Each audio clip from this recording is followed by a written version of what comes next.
துலாம் ராசி அன்பர்களே, இன்று சந்திரன் உங்கள் ராசிக்கு 8ஆம் இடத்திலே, ராசி அதிபதி சுக்கிரன் ராசிக்கு 8ஆம் இடத்திலே. மௌனம் மௌனம் மௌனம் மௌனம் சர்வார்த்த சாதகம் என்று சொல்வார்கள். மௌனமாக இருந்தால் எல்லாமே நமக்கு சாதகமாக முடியும் என்று அர்த்தம். ஆகவே அப்படிப்பட்ட மௌனத்தை வருகின்ற 2 நாட்களுக்கு நீங்கள் துணை கொள்ள வேண்டும்.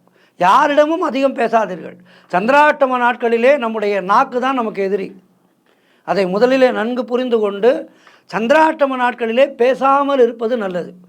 மௌன விரதம் காப்பது மிக மிகச் சிறந்தது. இல்லை சார், எனக்கு வேலை இருக்குது, நான் எப்படி பேசாமல் இருக்க முடியும் என்று சொல்கின்ற அன்பர்கள், தேவையானதை மட்டும் பேசுங்கள், தேவையற்றவற்றை பேசாதீர்கள். ஆக மனக்குழப்பமும் பதற்றமும் இருக்கக்கூடிய நாள். அதையெல்லாம் சரி செய்து கொள்ள என்ன செய்ய வேண்டும்? சிவனடியை பணியுங்கள். மாசில் வீணையும் மாலை மதியமும், இந்த பதிகத்தை பாடுங்கள்.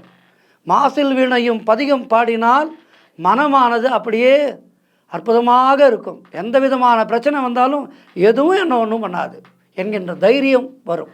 ஆகவே இன்றைய நாளிலே நீங்கள் சிவனடியை பணியுங்கள். வாழ்த்துக்கள்.